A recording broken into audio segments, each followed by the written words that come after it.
ñoom ni leen romb ils iront faire autre chose man c'est le conseil que je leur donne. mais c'est qu'ils aillent faire autre chose. ils aillent faire Bougane na dem fay impôt. Bougane doit aux contribuables sénégalais de l'argent. Le contribuable sénégalais c'est l'État qui le représente. Si les impôts c'est de l'argent bi nga xam ne ça rentre dans les caisses de l'État. et que l'État va utiliser ensuite dans ses projets.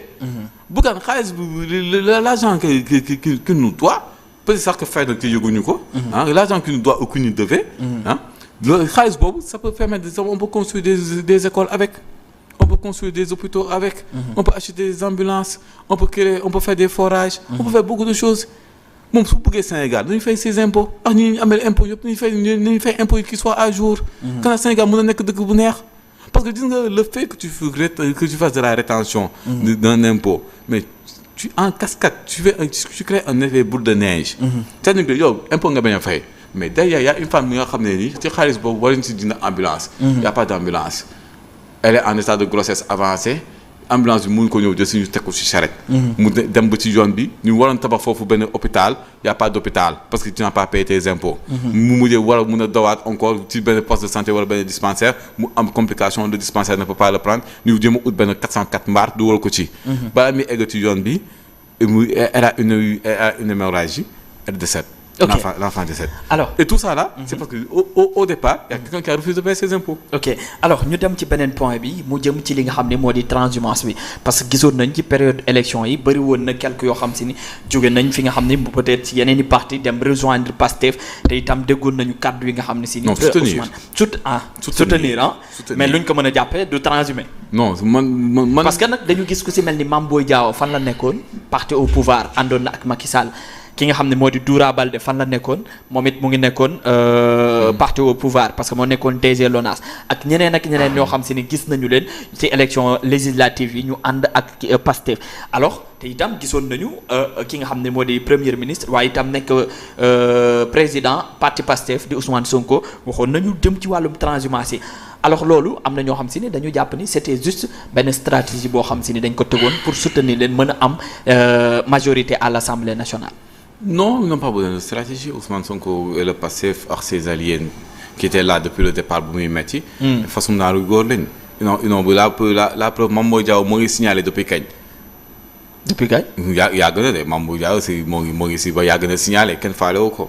tu sais y a une différence entre soutenir ak rejoindre man je dis ni que tous les transhumants. Les transhumants. Le problème avec les transhumants c'est que ils n'ont pas d'appartenance politique. Tu sais man. tu fais partie de ceux qui nga xam ne si on perdait le pouvoir. day rester dans l'opposition du ma dem ci pouvoir bi. si on n'a pas la même idéologie politique. waaw gëmuñu on n'a pas les mêmes valeurs. waaw un transhumant c'est quelqu'un qui nga xam ne il n'a pas de valeur. waaw kakatar c'est un caméléon. ku ñëw il s'adapte. waaw moom du moment que moom teraangaam. ak ses intérêts puissent être préservés c'est ça un transhumant. maintenant nag il y a une différence entre soutenir ak ñëw. parce que pour nga transhumer il faut déjà que tu aies un poste. oui il faut que tu aies un poste. mais après mën nañu jox poste c'est juste période boobu élection yi la woon comment jox poste bi nga xam moo fi nekk parce que tamit. on s'est pas battu. Saliou tamit est-ce que xel mën na nangu man maanaam soxlawuma la bëgguma ay transhumé mais bëgg naa nga ñëw jàppale ma. est-ce que mën naa la tere nga nit ki mën nga ko tere mu ñëw mën nga ko bàyyi mu ñëw sa biir kër mais l'important bu mu fa fanaan. mais tamit bu fekkee ne yow daraam neexu la mais su fekkee dafay ñëw sa biir kër mais tel ko arrêté mais bu ko bàyyi ba muy toog bay installé. xam nga installé mooy rejoindre ils n'ont pas rejoint nag déggoo Mame Boye Diao nee leen nag il a rejoint Pastef déggoo ko. déggoo ko c'est vrai oui. déggoo mu am poste. waaw instant bi nii jusqu'à présent. ou jusqu'à preuve du contraire aucun d'entre eux n'est protégé te le président de la République a été très clair dans ça il ne protégera personne en commençant par les membres de son camp. mais loolu kay stratégie lañ koy. non c'est pas de la stratégie. gis nga xam nga dañoo tàmmoon ay tour lëndëm ay waxeet waaw ce genre de choses là da nga xam ne que lépp li nga xam ne c'était pas c'était pas valeureux. dañ ko doon jël di koy mettre sur la place publique mais le président de la République est quelqu'un qui a de la valeur ku fonk kàddoom la le premier ministre Ousmane Sonko ñëpp xam nañ que dafa fonk kàddoom et qui s'est battu pour la vérité waaw. mais léegi yaa ngi doon wax affaire poste Aminata Touré lan la waxul Ousmane Sonko lan la waxul aussi Diomaye président du moins président de la République Diomaye mais après dañu gis bi mu amee problème ak waa Benno Bokk Yaakaar Macky Sall ba tey mën nañu wax dafa dem rejoindre Pastef ba actuellement am na poste de xanaa. non mais poste luñ ko fal. bon laaj naa la ko. mais nekkul conseiller président. waaw Aminata Touré waaw effectivement man Aminata Touré j'ai eu à la côtoyer au niveau de la coalition Diomaye 2024. Donc Aminata Touré elle a un parcours. Oui. Ouais. Elle a un bilan comptable chez Macky Sall. Mais Aminata Touré a aussi un bilan comptable dans la victoire de Diomaye. Des élections présidentielles. Parce que Aminata Touré sur le plan politique. mais du ko ndaw de. waaw du ko ndaw mais fee la nekkoon. waaw fee la nekkoon. parce que bu ñu fàttali ko doon nañu fi wax moo doon wax Sonko doo dem. tu sais le cas par exemple man je suis beaucoup plus intelligent. sur le cas de Aminata Touré. que sur le cas de ñii nga xam ne ils savent que instant bi les carottes sont cuites ñu bëgg a dugg par force parce que à un moment donné elle a man je dis je ne le cache pas elle a un bilan comptable au niveau du bilan de Macky. waaw elle a une part de responsabilité au niveau de son bilan. waaw mais elle a beaucoup apporté à la coalition. Aminata Touré est très rejetée donc c'est une tu sais parfois nit ki dina bokk fenn. Mais dans le gouvernement on a vu des gens yi nga xam ne qui n'étaient pas pro-Pastef. Oui. Mais c'est parce que am nañ des capacités de gestion qu'on les a appris. ku ci mel ni Mary Teuw Niane ku ci. Parce que ce sont des Sénégalais. Oui. Parce que en dehors de nos clivages politiques on est d'abord des Sénégalais. Oui. Maintenant nag si je vois que par exemple Cheikh Omar yow yàgg nga ma clash mais Cheikh Omar. Dans son domaine. C'est une des pointures. Et que y a certains critères. Comme lorsque d'autres critères yi nga xam ne il les remplit. Et comme les valeurs l'éthique et la morale et tout ça là. Mais on peut te prendre même si on n'est pas du même camp. mais lan moo ko différencier ak ñi nga xam ne si ni. ay ils entendent jusqu'à la fin xam ne que caaf xam ne ñu bëgg a dugg. c'est intérêt la. c'est intérêt la parce que fële rien ne garantissait ni que ne egg fii de. jamono bi Aminata Touré di ñëw rien ne garantissait qu'il y aurait même des élections parce que Macky avait dit qu'on allait envoyer les élections en décembre. instant bi s'il avait tenu parole. kon ñoo ngi waajal campagne électorale. Oui. waaw parce que normalement le conseil constitutionnel a déjà fixé la date. waaw donc instant bi ñoo ngi ci kii mais période boobu quand elle venait il y avait pas tout ça egguñu woon niveau bi. mais fii les carottes sont cuites. yàq nañ ceeb bi. ñu ñëw jógee fee ak seen pëndaay ne dañuy dugal seen loxo ci biir bool bi non. doo dugal ci doo xayal ma cere bi. non. léegi da ngeen di dàq Samba Ndiaye daal di bàyyi Aminata Touré. je n'ai pas comment la dañuy dàq. Samba Ndiaye kat parce que dañ ko nominé. ñu gis les patriotes yëpp ce que je t'ai dit tu sais parfois dans les critères de sélection. certains peuvent passer dans les mailles du filet c'est tout à fait normal. Il n'y a que l'œuvre divine qui est parfaite. Yàlla rek moo parfait ci kaw suuf fii amul benn nit buy dox ci kaw suuf bi fii nooyee. qui est parfait. c'est vrai. Yàlla rek moo parfait. Donc c'est tout à fait normal que que certains passent au niveau du magnifique. Mais après on rattrape et on corrige.